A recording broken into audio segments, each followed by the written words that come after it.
Hey y'all, hey, it's JJ Conway. I'm here with my friend Kamille Thomas, and we are going to continue our study of Think and Grow Rich. Now, before we get into what I think is one of the most powerful chapters in this book, I want to clean up a few things. You know, one thing about me is I like to walk in integrity. And so last week I discovered that this beautiful link at the bottom of the screen, oh, this beautiful link, it did not work because when I did some changes to the pricing and the structure of the class, mainly so that Kamille can make more money, you know, when I made changes to the pricing and the structure of the class, it changed the underlying bottom behind the scenes link. So if you tried to register and so you could get all those bonus lessons and the Saturday lesson drops and the lesson memes and all the guide sheets and all the worksheets and then the handouts on persistence and failure and confidence building, like if you wanted all of that juicy goodness and you didn't get it because of me, then go ahead and go on this link and you can use the code OOPS and you can get a little discount on that. So that was the first thing. And the other thing I told Kamille I wanted to clean up before we started is when I was talking about how as a result of this process, my contacts list has been elevated over the years, and I have personalities and gurus and TV people and athletes and people you would know in my phone now. And I made the comment like, I got so and so in here. I got 2 billionaires in my phone. I was like, well, you know, one of them's only a 500 millionaire, so maybe I shouldn't have said it like that. And the other one's 120, and the other one's 350. But you know, what's a couple of million between friends? You know what I mean? Right. From where a lot of us are, they might as well have been millionaires. But I just got caught up in the moment. If you don't know who I'm talking about, you got to go back and listen to that lesson. It was 2 weeks ago. What were we doing 2 weeks ago? Were we doing specialized knowledge? You got to go back and watch that because I was so tickled to get an email direct from him. Oh, we were talking about imagination. Okay. So, anyway, I just wanted to clean those things up because I love to walk in integrity. And I want you to know that you can trust what we're saying. We're not here to just sell you something. We're here to help you change your life. We're here to help you move the needle forward in your life and you to make those changes that you need to make, just like the changes we need to make. You know, no matter how high you climb in your life or in your business, there are always higher heights to attain to. And every level I get to, I might have more confidence and I might be able to present better and I might be able to sell better and I might be able to love my kids better. But I know there's always more. Yes. All right. And part of how we get to that more is through the power of decision, which Napoleon Hill calls the mastery of procrastination. Kamille, I know you agree with me that this is one of the most powerful chapters that will help people pivot their lives. Can you tell me what really stands out to you as we start today's lesson? Absolutely. I'm going to piggyback on that again. This is one of the most powerful chapters. I read this thing, I can't tell you how many times in the last week, okay, in preparation. And because every time I read it, it was something else that stood out to me in this chapter. But it says, like to your point, one of the first things I want to say is procrastination. It's no mere statement of a theory. It is a fact that procrastination, the opposite of decision, is a common enemy which practically every man must conquer. Mm-hmm. And when I read that, I know so many times where people will procrastinate. You know, it's not because, not necessarily, I'll say it might be, but that they're lazy or they just don't feel like doing something. It's really because they are indecisive about whatever it is that they're having to face. Mm-hmm. They're not sure that they want to make that decision just yet. So we Mhm. procrastinate. We Mhm. procrastinate. We don't prioritize. We procrastinate because there's some sort of decision between am I going to do this or that we're not quite ready to make. And Mhm. so that in the beginning of that was just so like it's the indecisiveness. Indecisiveness. Yeah. Yes. And it really stops us from moving forward. And we think that we're kicking that decision down the street. But really, when we don't make a decision, we have just made a decision. We have made a decision. That is so, so true. And then one other thing, this is in the beginning, but I went through this because there's a common theme in this chapter, and it's habit. I went through, Mm. and in this one, throughout the entire book, if you guys have read the chapters that we've already gone through, or those of you who are in the program who have access to the course, habit is a word that is used in this chapter 11 times. Habit in here can be good or bad, but he was saying that some of the most powerful leaders have a habit of making decisions and making decisions quickly. It's not just a one time thing, but it's a habit of doing something, making a decision and being slow to change it rather than being slow to make the decision and then quick to change it. Mhm. And that's one of the earmarks of a good leader is habit of making quick decisions. And it Mm. definitely is a habit. And Yes. the funny thing for me, and I don't know if this has been true in your life, but I recently completed my taxes. And Mhm. every year I go through this thing. I intend to have it ready for my accountant. She's the wealth building CPA, the best CPA in the universe. And every year for the last 14 years now, I have said, I'm going to have this done by April 15th. And every time by April 14th, I'm like, can we get an extension? I know the IRS will give us an extension till October 15th. And then every year I'm like, oh, I've got plenty of time. No, you know what? I'll get it done during the summer. I'll get it Right. done here. And every year in October, I am filing those taxes. and, and I don't, I'm not gonna, Yeah. for other reasons we can discuss later. I don't really like to file them early. I do like to file an extension and file them, but I used to file them in like May or June. Mhm. But and those are other reasons. But the thing is the decisions that we don't make, they clog up our energy. And what I found with the taxes this year, because I already had all the stuff compiled back in May. And so it was like, why didn't I do this? And then agonizing it and agonizing. Well, I had forgotten that I'd already done the work. And so I went to start doing the work, and I'm like, oh my goodness, this is gonna take forever. It's gonna take forever. And it still took a while because I lost a lot of files. But the bottom line is total, if you add in all of the research that I did back and then and now, the total to do those taxes was 6 hours. Agonizing for 6 months, feeling embarrassed for 6 months, hoping Barry doesn't see my posts on Facebook and think to herself, when is this lady going to file her taxes? I'm going to I start charging agree. her extra. She said one of those one year. She's like, if you don't get them in by such and such, dear, and it was to everybody, So I know they weren't singling me out, but it kind of felt like if you don't get your taxes in by such and such, we're charging you an extra $1,000 or whatever it was. It wasn't that high, but it was like, woo, we're not paying. They know how to get you to move.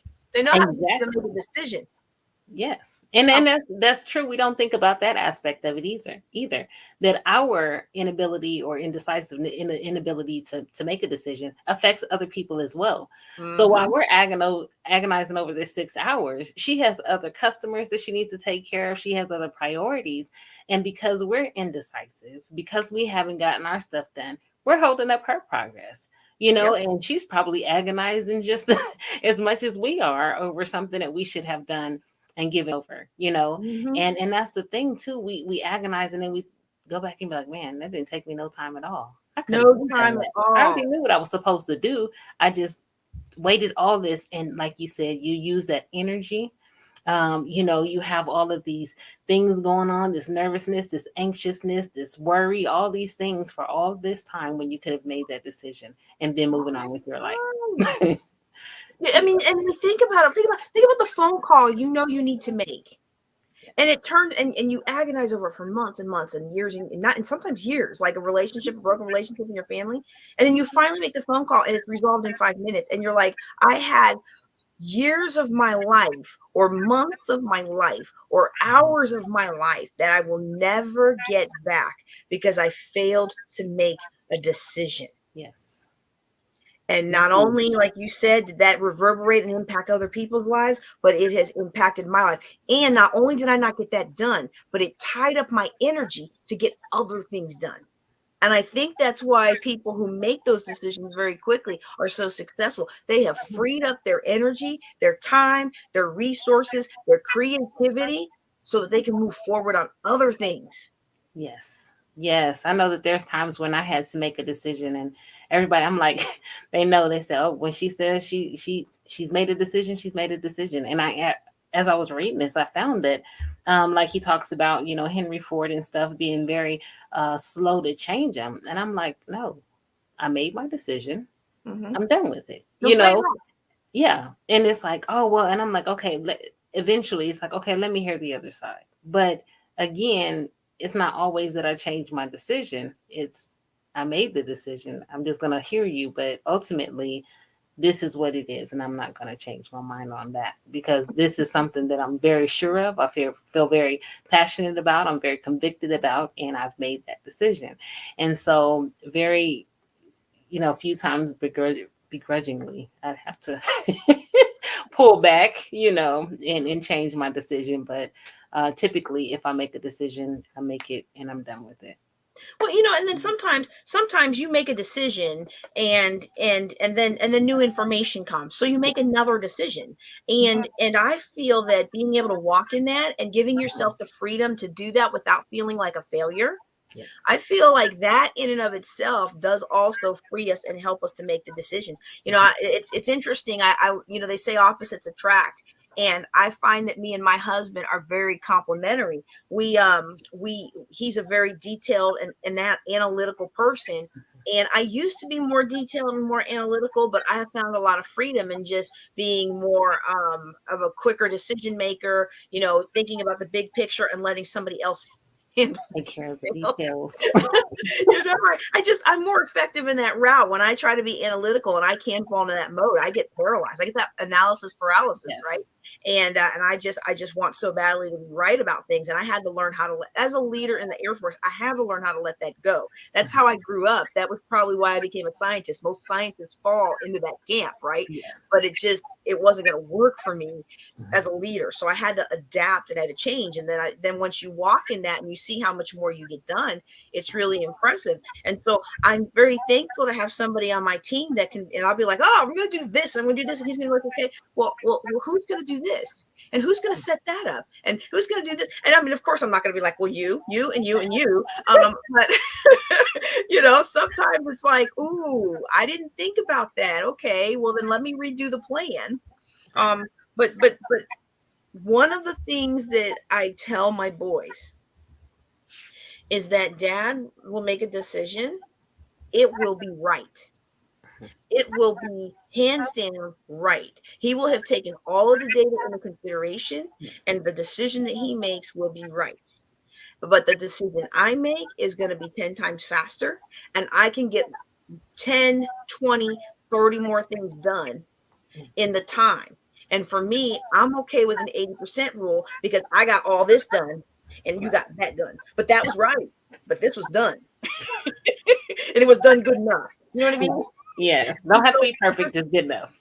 Yeah, some things have to be right. And when it has to be right, I slow my roll and I make sure that Mr. Man is on board. Yes. Or that he's at least heard the plan and helped me think through the details.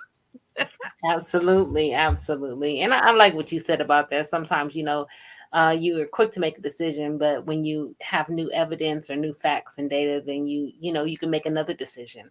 And I think that's important to note for leaders. Just because you make a decision, it may not always be right. You may be convicted about it, but if there's new evidence that's presented, I think it's very important to take into consideration that new evidence and then make another quick decision. One of they always used to tell us, don't give out punishments on Fridays.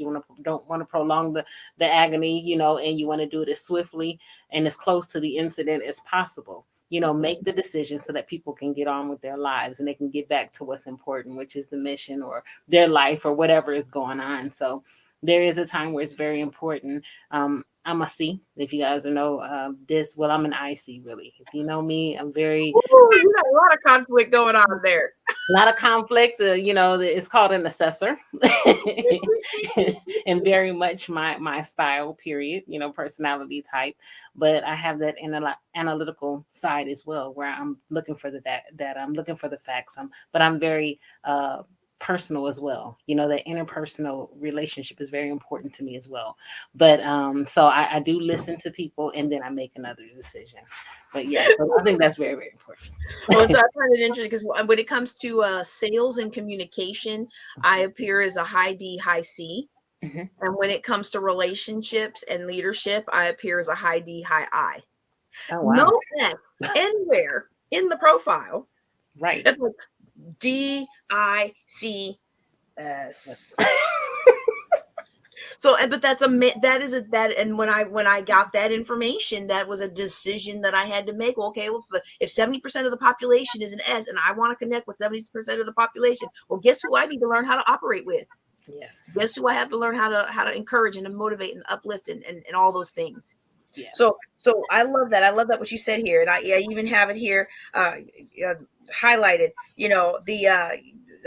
Every one of them had the habit of reaching decisions promptly and of changing those decisions slowly if and when they were changed. And people who fail to accumulate money, without exception, have the habit of reaching decisions, if at all, very slowly. And some of you have been, playing around with this class and the concepts and these thoughts, and you've thought, well, I should get those MP3s and I should listen to them while I'm walking and while I'm washing dishes and stuff. But, well, I can do that later. I could do this or I could do that. And what happens is your capacity gets overflowed and it gets taken up by all of these decisions. And you need to make the decision. You need to say, when you have the moment that says, this is what's right for me, this is what's going to move my life forward, whether it's this class or something you're doing with your kids or building some relationship with your spouse. Make the decision and move forward, even if it's the wrong decision, like we were discussing earlier. I don't think there's a lot of wrong decisions in life, but there are some that don't work out as well as others. Even if it doesn't work out as well as something else could have, you still have a chance to regroup and recover faster than if you sat around worried about making the wrong decision, worried about what is everybody going to think about me, Mhm. worried about, oh, here's one. All those of us in the personal growth space, am I going to buy into another class where they're going to take my money and not give me anything? I know that one. I know that one. How many times? And then you're like, well, I want to move forward in my business, and I know I need to trust somebody, and I know I need to, but I can't decide on that today because I just don't want to get taken advantage of again. You know what? If I've hired the wrong person before, and you know what I've done? I have let them go and hired somebody else. Yes. I made another decision, but I I, didn't dwell on it. Not going to agonize on it. Not going to stress about it. We're going to move forward. yes. JJ, I think it was you hit on something on page 164, the lines 27 through 29 and then 35 through 37. It says the majority of people who fail to accumulate money sufficient for their needs are generally easily influenced by the opinion of others. They permit newspapers and gossiping neighbors to do their thinking for them. And then the other thing says opinions are the cheapest commodities on earth. I'm going to move down to 35. It says, if you are influenced by the opinion of others, you will have no desire of your own. Keep your own counsel when you begin to put in practice the principles described here by reaching your own decisions and following them. And I put in on my little things right here, we were talking about vision and stuff. And when you want to move forward, so many times people don't make their decisions. Actually, I'm writing this little thing about it in the middle of it now, but they don't make their decisions because of the opinions of others. They're worried about, well, who's going to think this of me, and who's going to say this, and I can't do this. Well, what do they think, or whatever the case is. And I put, sometimes you got to move in silence because God didn't give everybody your Right. vision. He gave it to you. That's right. And so they won't understand. So they're going to give you those opinions, those cheapest commodities on earth, while they're going about their business. And now you're agonizing over something someone else said. And it's because we have that fear of criticism we talked Mm-hmm. about before. But again, sometimes you have to keep your own counsel. People don't understand this. If they're not ready to receive the information that you have, if they're not on the same level where they're in a growth mindset, they will hold you back, not intentionally, but that's where they are. And so sometimes you just have to say, this is what's in my heart. This is what I know to do. This is what I'm convicted about. And I'm going to step out on faith and I'm going to do it. I don't need to hear the opinions of everybody because God has already given me his opinion. He gave it to me and he told me to Right. move on it. So I'm going to move on it. Whether you understand it, whether you get me or not, you know, I'm the only person that has to live this life. So I have to make these decisions for me. And the little piece I'm writing is called Who Are You? Mm. You know, is who are you outside of all of your titles, outside of your position, outside of your degrees, outside of your hats or whatever. Who are you? Mm-hmm. You know, and it's making those decisions for you. So many people, you ask them what they like, they can't even tell you what they like. Really They can't. like this because of somebody else or because of their spouse or their kids, and they do all these things, but they've never decided for themselves what they want and what they like and what they, you know, want to do with their own life, sans anybody else's opinion. Mm-hmm. So I thought that was very important when you said that. I think so too, because I remember being in that position after the divorce dust settled, and here I am on all this 800 something thousand dollars of debt, and my life is over, and I think my ministry's about to be over because we're getting two divorced ministers, and I'm here. I am a single black mom with in all this debt. Everything I set out my life, I was not going to be. Here I am, and yeah, I remember that. Not even knowing, like, if you asked me what I wanted to eat, I wouldn't know what I liked. It was always what everybody else liked. It was, you know, where do you want to go for vacation? It didn't matter to me. It was whatever kept the peace and whatever anybody else wanted. And you know, it takes some time to really do that. One of the things that I find for me that helps me to make decisions, in addition to the mastermind group that he's referring to here, is to spend the time really that we've talked about, using that power of our imagination and using the abilities that we have to make a decision about make a decide about our purpose and our desires and what we want, and really visualize out what we want. And so, like, for example, with my upcoming Building Wealth Together conference, I knew I wanted to take it to the next level. I knew I wanted a production team. I knew I wanted someone to work with, and I visualized what that experience would be like. And then I made the decision to invest in other people's online events and see how their production teams work. Some of them were real flops, I'll tell you what. But you know what? I found me a good one, and they have put together a fabulous back end to what was already an impressive conference, and they have taken it up a notch to the next level. And so, by having that, being very clear about what I desire and using my imagination to play through it, it made it easier for me to actually be able to evaluate those who came to me according to what I wanted, because I had already taken the time to figure out what I wanted, what my desires were. I had harnessed the power of my imagination to really begin to see it with my eyes. We talked on the bonus lesson last week about how you that energy reverberates out into into the ether, as you will. And so it, you know, out there reverberations. Oh, I think that lady needs a production team, right? You know, everything comes together when we really make up our minds that this is what we're going to do. And it starts with that desire, doing those affirmations, that's auto suggestion to really get it lodged in, harnessing our imagination so we walk in the energy of it and broadcast the energy of it, and then here making a decision that when the opportunity comes to me, I'm going to grab it and go.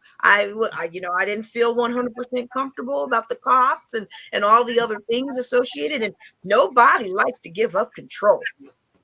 Nobody likes to give up control of their event, but I tell you what, the cost and the giving up of control have been worth it, because the team, they are excellent. And I wouldn't have been where I am today, which now my podcast, you know, Amazon reached out to me, and this person reached out to me, and that entity reached out to me, and that's why I got the new camera so I could get on TV, and you know, all these things are coming out to me. It's not by accident. I'm not lucky. I've been using these principles in the book. And because I've been using these principles, when the decision comes before me, I can decide and roll out. Yes, yes. I love when he says it. It makes me think of this line 47. It says, you have a brain and a mind of your own. use it Mhm. and reach your own decisions. But JJ, how good does it feel to be able to imagine something in your mind like this summit? This is the seventh. The This is the 7th, seventh. yep. So how good does it feel knowing where you come from to be able to imagine something, to do it your way, not think about what everybody else is going to think about it, not every what we have a tendency to do is when we're imagining, we're still putting all of these other people in there, and we're Mhm. structuring our imagination around what be acceptable to them, or how this would impact them or whatever. But how wonderful is it when you can imagine something that you want and Yeah. then see it come to fruition and see it grow and become big every single day. And you say, I imagined it, and here I am, 7 summits later, and Mhm. I'm still getting better every single year. And it started with that thought, that energy. Thoughts are It things did. or And, energy. and it did. And you know what? This is a really good point, because with that particular conference, it actually started on the borrowed belief of one of my mentors. Yes. And that's why I'm really passionate about making sure that everybody who hears me and Kamille teach these classes has the access to get these lessons, so you can play them over and over and over. Because some of you, as Dr. Cheryl Wood says, you have something so great inside you, but somebody is waiting for what you're sitting on. And you're sitting on it because you don't have the belief yet that you can really go out there and make it happen. And I remember when Les now, he's the one that helped Dave Ramsey build his business up, and he's also over Dave Ramsey's coaching program. He set me down and said, look, if you want to be a big financial guru, here's what you do. Boom, boom, boom, boom, boom, boom. It was basically do everything Dave does. Yep. And I was like, I can't do that. I can't do that. I can't do that. And it was like, okay, are you going to sit in your I can't do that, and 5 years from now still be sitting and I can't do that? Or are Yes. you going to take a step of faith forward and just try it? And between him and Rusty Hodges, they gave me their confidence and their belief. And we had that first little meeting. I don't know if I've told you this story, Kamille, or if I've told the audience yet, but I decided to put together the first conference, and then I decided to have a meeting, a meetup to prep me for my keynote. I was just going to teach my keynote, and I opened it up free to the public. Guy is sitting up there, amazing guy, by the way, sitting there. He opens up his wallet and says, is this a monthly meeting? And how, if so, how much is the dues? Because I've got $20, but whatever it is, I want to be a part of it. And I looked at that $20. I said, yes, this is a monthly meeting, and the initial dues is $20. And we gonna add $10 every month until we get to our full asking price of $120 a year. I was just making it up, but I was like, somebody saw value. It was the first time that I had gotten paid to teach about financial principles. All the 15 or so years before that had all been free, and I didn't have the confidence. I didn't even know I was pregnant when I went to that session where Les Now and Chris Hogan poured into me after hours, and a couple others too at the Drury Inn. I didn't even I that was in what, March, and this conference was held in when I was 9 months pregnant. So that was what, 7 months or so later, 7 or 8 months later, whenever that was. I didn't believe it. All that time I hadn't gotten paid. But I borrowed their belief and I moved forward, and I made a decision based on the desire that was in my heart. And they were part of my little mastermind, you know. And I shut out, it says, he says down here that in where is he at? That's where he says your family, there it is, line 42. Um Close friends and relatives, while not meaning to do so, often handicap one through opinions and sometimes ridicule. I had people in my family tell me I was wasting my life, and I had to shut that down and listen to the people who believed I could be successful. Yes. And seven Yes. years later, I'm a full-time mom and entrepreneur. Yes. Yeah. So And there that you go. $20, that $20 And I'm looked real changing good and made lives you make all a over the world. decision. That $20, yes, boy, oh boy, oh boy. And Yep. I tell you what, we had a good little group. That group is still there. I'm not there physically, of course, but I mean, we got about 500 members of that group now. Wow. Yeah, and so you don't even know what's in you. Mm. Sometimes you don't know the greatness that's in you. I love when Les Brown says there is greatness within you. And I believe that. I don't care what disabilities you're facing today. I don't care what family situation you're facing today. I don't care what financial situation you're facing today, medical situation you're facing today. I faced all of that. I've faced having mental cognitive issues and struggles and processing issues, sensory processing issues. I've struggled with the medical conditions. I've struggled with the family doesn't believe in you. I've struggled with not having any money. I mean, you almost can't have less money than being $845,000 in debt. But somebody believed in me, and I'm telling you today, I believe in you. I believe that you can make this dream happen, because if you couldn't make your dream happen, the Lord would not have put it on your heart. Yes, absolutely, absolutely. I've been that has been like the one thing that really has been resonating with me over this last couple years, being really, involved with mastermind groups and people like you, that have come into my life, people that I've been working off of that borrowed belief, is that when God brings something to you, we see the meme, he brings you to it, he'll get you through it, he'll That's bring right. you through it. And I've realized that I have been capable of so much more when I trusted myself. I trusted that instinct. I trusted that intuition. I trusted God talking to me that said, no, I didn't give this to you, this particular thing to give to somebody else. I gave to you for you. And then the moment I acted on it, I was like, man, I didn't even know I could do that. I'm actually pretty good at that. And then, it started the ball rolling on some things in my life. And had I ignored that, because even like in this book, after you were talking, says thousands of men and women carry inferiority complexes with them all through their life because some well meaning but ignorant person destroyed their confidence through opinion or ridicule. And I'll be honest, that was me. There was a lot of things that I carried, that was telling me that I was incapable, even though I know that I have the intellect to do it, or all these things. But that voice that kept saying, no, you can't do that. You're not supposed to be able to do that. Somebody said you were never going to make it here, or you were, it was going to be half done here, or whatever. That voice kept coming back. And like he said, you have a brain and a mind of your own. Use it. Are Mhm. those things true? Yeah, no, they're not. And I am capable. He wouldn't have given it to me if I wasn't capable. And other people wouldn't have seen, that potential in me. But potential is just potential until you actually do something with it, Mhm. you know. And but they kind of I borrowed that belief, and they pushed me out in front and said, we're gonna be here. We're not gonna let you fall, but you have all of the ability to get this done and to do it with excellence, and we want to see you win. And so I did.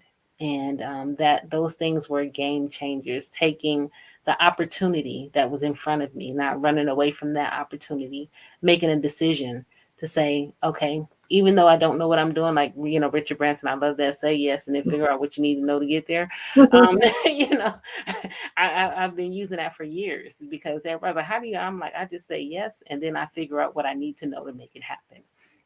And that's how I started running events and putting on, organizing certain things and observance. And then I became the go-to person. And nobody taught me that. I figured it out because somebody believed that I was capable of doing it, and I had to either show up or, sink or swim, I guess. Yeah, right.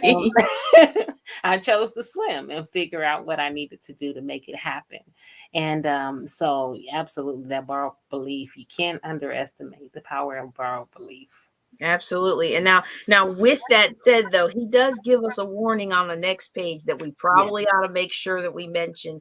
And you know, I fall into the last paragraph on page 164 there, where he talks about people who talk too much and listen too little. Ooh, that was me for most of my life. I'll tell you what. He says, keep your eyes wide open and your mouth closed if you wish to acquire the habit of prompt decision. Those who talk too much do little else. If you talk more than you listen, you not only deprive yourself of many opportunities to accumulate useful knowledge, but this is the warning. You also disclose your plans and purposes to people who will take great delight in defeating you because they envy you. And he goes on down to talk about people who will try to stop you, try to discourage you, or even worse, who will put your plan in action before you get around to it. And now you're like, wait a second, they got that from me. How many times does that happen, JJ? Ooh, my, oh my. And then they don't even give you credit. At I'm all. like, at least give me credit. Like when I take somebody's idea, I mean, when I apply somebody's idea, I at least try to give them credit, because I do want to walk in integrity. But I'm just like, really? But that's my own fault for being a blabbermouth Yep. and not taking action and talking instead of doing.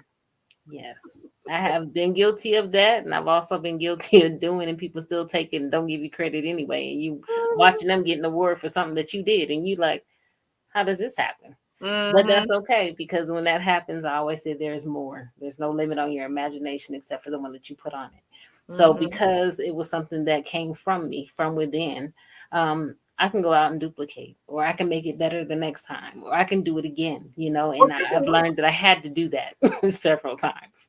and that's the other thing is like when you're connected to the source of all ideas, you don't have to be afraid that all the good ideas are going to be used up. I think that's one concept that's very common throughout this book, is that there's always going to be another idea. And even if you blabbed a little too much, or you confided in the wrong person, and or I had somebody come to one of my classes one time. They took my class and went and taught their own class with my same name and my same concepts, and I was like, they came to another one of my conferences, and I was like, okay, if you decide to take this stuff, at least call it your own name, make it your own. I know there's nothing new under the sun, but the way I put this together is the way I put it together. You Right. put it together on your way. And Yeah. that person looked at me like, well, I didn't know she had changed. And she was really in my conference to learn. This was like a year later, and I felt so bad later on when I saw what she was doing, and how she had actually given me honor and stuff like that. And I was like, she had changed. I was still holding on to that old grudge. Yeah. That's a whole nother lesson. But the thing is we have to understand what I learned through that was, okay, well, she took that name, but I got another name for you. Another name. Hmm. And then you got to learn how to protect your name and stuff too, Yes, yes, so yes. that's another lesson that has to be learned. And there's some things that I'm learning still, about protecting your intellectual property and how to Yes. do that, so that people can't take that name and just run with it. But yeah, that is a great, great, great warning. I've seen that before, and people would delight and take great delight, not just delight, but take great delight Light in the defeating you. light. Woo! Yes, because they envy you, and then they want to act like they were the one that came up when it's like, you know what? Look here, here's that petty. I can show you better than I can tell you. You can only go as far as my idea because you didn't come up with it. But within me, there's always more. I know how I can, conceive that thing. I know what it took to bring to light. You didn't. You just took the finished product and try to go with that. You'll never be able to go much, much higher than that with that vision, because that Mm-hmm. vision doesn't belong to you That's right. you know That's right. and so I've been able to just do my own thing and be okay with that. And there's been times when people go, you just really gonna let them go? And I'm like, the people that were there that knew, and I'm like, you know what, I'm gonna let them have it. If it was that important, I'm gonna let them have it, because that's Mm-hmm. all they'll be able to say. And I'm gonna Won't give do her it the next itinerary time. next time. Because that's what I Exactly. did. I went to a lawyer about 6 months ago, and I was like, "Hey, you know what? I just realized I've never trademarked this thing, and I've had my building. What somebody else has a building well together podcast too." And I was like, "Well, I'm older, so they can't tell me to stop." But I was just like, "How do you? I better protect my stuff. Did I not learn my lesson the first time?" Exactly. I'm learning now. And but then that's a decision. Yes. That's a decision that we make. When she came back, I was going to hem and haw over. She's like, well, this is my program, and this is how much it costs, and blah, blah, blah. And I was like, well, I'll have to think about that later. No, later never comes. Let me get this done. Let me clear it off my plate. Let me clear my mental and my emotional energy of this thing. And we're just going to move forward. You know? Forward. Yeah. Yes. Yeah. Yes. Yeah. And I love this. He said, tell the world what you intend to do, but first show it. Is that what you were saying earlier? yes. I didn't realize, I didn't realize it was on the same page. Yeah. All good. But that's it too. Sometimes you have to tell people your ideas as you show them, the finished product, instead of telling them the plan ahead of time so that they can still make it their own. You show Mm-hmm. them what that idea was in the form of a physically manifested thing or whatever it is. So stop talking. Say don't talk about it, be about it. Yeah. Show Yeah. me what you're doing. And I want to say another thing too on this one, same page, but it says the value of decision depends upon the courage required to render them. And I thought that was so important, because many decisions require great courage, not just a little bit of courage, but great courage. And JJ, I know that you can relate to this, but in our line of work, it takes great courage to go against the status quo or the majority. And a lot of people don't make those decisions because, one, they have to weigh the cost of, will I lose my career? Will I lose my position? Will I be ostracized or what's it called? Blacklisted. Blacklisted. Well, Thank you. Blacklisted. mhm. Um, how is this going to affect my future promotion? Will I lose the respect of my peers for going against their decisions? And so that right there was something that I had to really fight with in my career. Making the hard decisions that went against the leadership. And I was told one time in a very serious situation that I was on the wrong side of the fight. And I said, Mm, no, I'm on the side of life. right, And I stood my ground. And this person was like, well, I'm going to say this about you. And I'm like, oh, really? That's where we're going with this? And it took everything. And when I say I wept and I shed some tears because I knew it was going to have negative effects, but it was the right thing to do. the right thing to do. And I couldn't turn my back on the fact that it was the right thing to do. And I realized in that moment, I was like, you know what? My promotion comes from somebody else. That's right. You know, and at this point, there's nothing you can do to take away the rank that I have because I'm not wrong. That's right. I'm just not gonna back y'all mess. You know what I mean? And so I had to stand firm in that. And then another person asked me, why do you fight, so hard for us? And I was like, well, why did they give me this rank if I wasn't gonna use it for Right. good? But it did cost me. It Yes. cost me promotions. It cost me positions. It cost me relationships. And when I thought about it, because I had to make that decision to stand firm in it, make it clear, I'm not doing y'all mess. I have to go to bed at night. That's But right. it takes a lot of courage to make those hard decisions a lot of times. And people, they do weigh it. And sometimes they don't think that the value of making the right decision is worth the things that they can potentially lose. But That's ultimately, I didn't lose anything that I didn't need anyway. and that's the thing, like I really identify with that because I've had a lot of times in my career where I was in positions where people wanted me to just go along and get along, just sign the contract paperwork, and it's like, but they didn't deliver what they said. You had them build this other stuff, and I need them to build this so I can sign off of it. Well, we're not going to have them do that. Well, then you sign it, and Yes. and I had my second to last job in the military. I had a boss that was routinely trying to hook up friends to do this and hook up friends to do that, and taking these trips and everything, and wanted me to sign for stuff. And he would leave the office so that I'd have to be the one to sign the paperwork. And what they found out real quick was I wasn't going to sign for you to pay for some guy to go take a $10,000 class after his retirement date. I wasn't going to do that.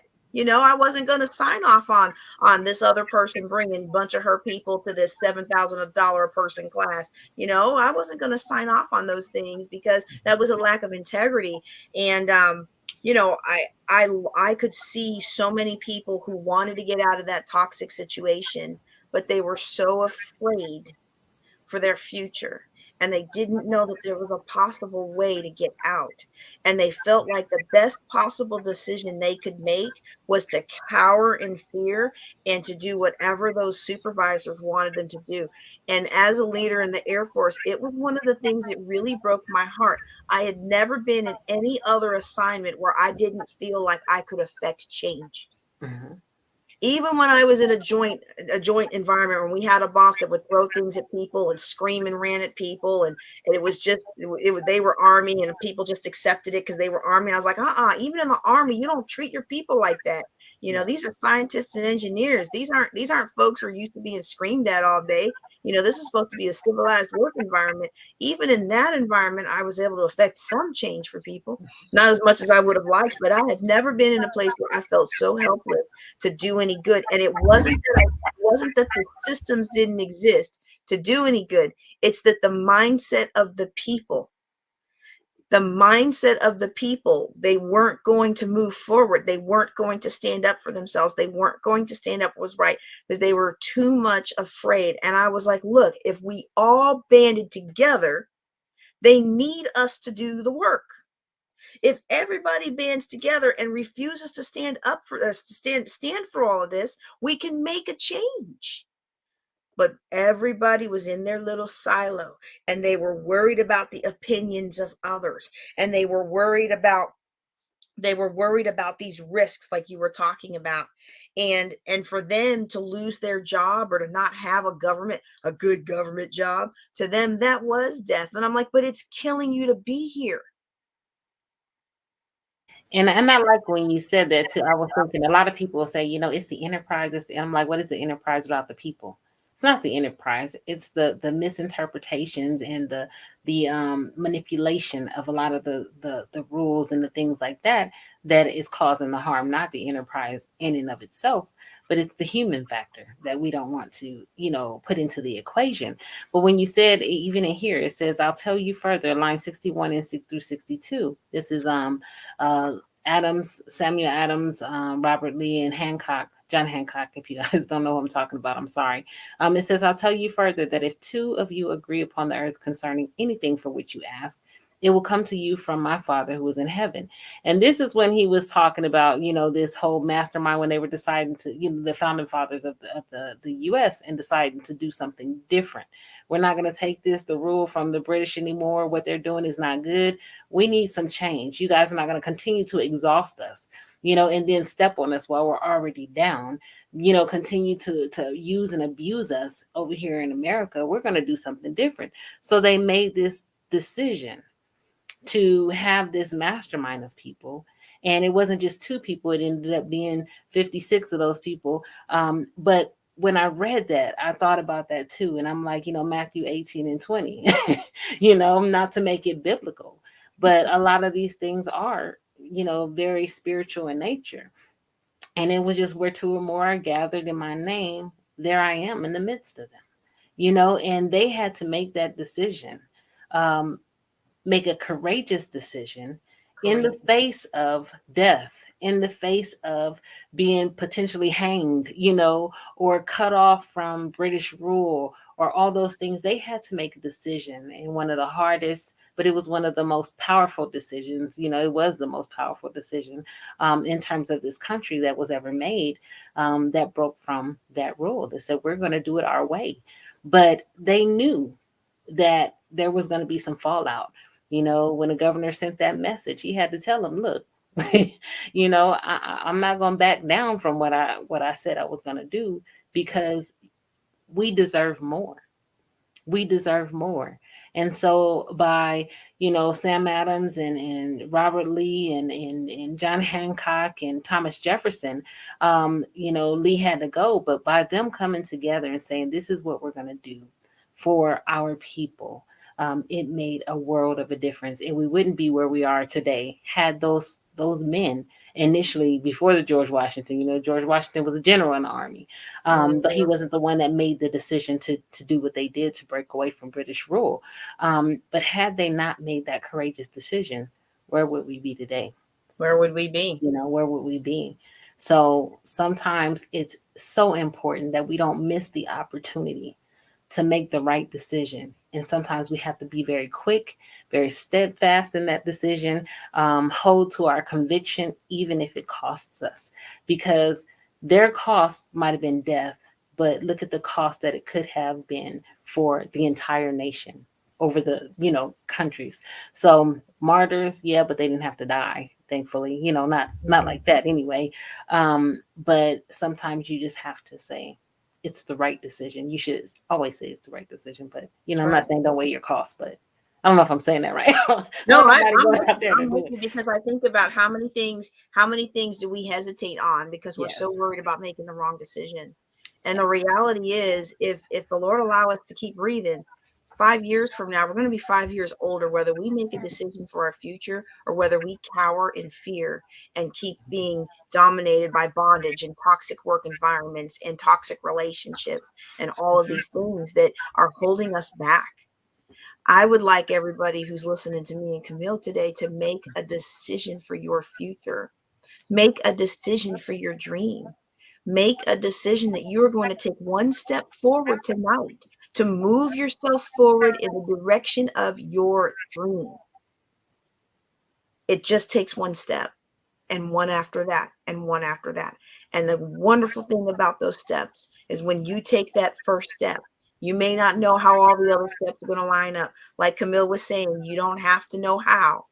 You just need to take the next step, and the how will present itself, and the next step will present itself, and the next step will present itself. Absolutely. Absolutely. But it all starts with that one decision. That one decision. And you can make a decision too to continue to join us, to continue to get some of this good stuff that we're giving you every week, you know, and get in on the bonus Yes. sessions that we have. You need to If get you them want, Saturday sessions. I'm telling you right now. yes, yes. So if you want more, you know, the link is up there. We'd love for you to join us as we continue to go through these chapters of this book over the next couple of weeks. And you have lifetime access to them, and you get all the bonuses that come along with it. So, you know, make the decision to invest in yourself and take a chance on yourself. You know, don't wait, don't procrastinate. Every day that you miss out, and I did it for myself. So don't, you know, this is not one of those pushy things, but I see how investing in myself, learning something different, connecting with people who were thinking at a different level, you know, higher level of awareness than me, how much it has changed and has just made my life so much better. So, and that's just real talk from me. Completely changed the way I think about things, the way I do things, the way I approach things, and all for the better. Yeah. Yes, yes, yes, Yeah. yes, yes. Well, Kamille, this has been wonderful, wonderful, wonderful. I do want to close with the last sentence of this chapter. He says here, these instructions will be of no value to you unless you definitely decide to organize them into a plan of action. Kamille and I are about to go and record another bonus session to drop this Saturday, but I want you, before you turn away from this computer, take 5 minutes and write down what you've learned tonight and one decision that you're going to make, and then do a quick plan of action. I'm not talking about something that's going to be an hour or two of your life. I'm saying right now, you know what you need to do. You know what the next step you need to take is. You know what you have been dreading all week long. It's been hanging like a dark cloud over you. Get it done tonight. Put it in motion tonight. Reach out and call who you need to call tonight. If it's a business decision and it's too late to call, cack up the email, cack up the text, write out what you're going to say when you call them in case you get their voicemail. Get that locked in tonight. Take action, because otherwise these instructions will be of no use to you. And as you've heard all night, Kamille and I believe that there is greatness in you, and that you have everything you need to bring your dream to pass.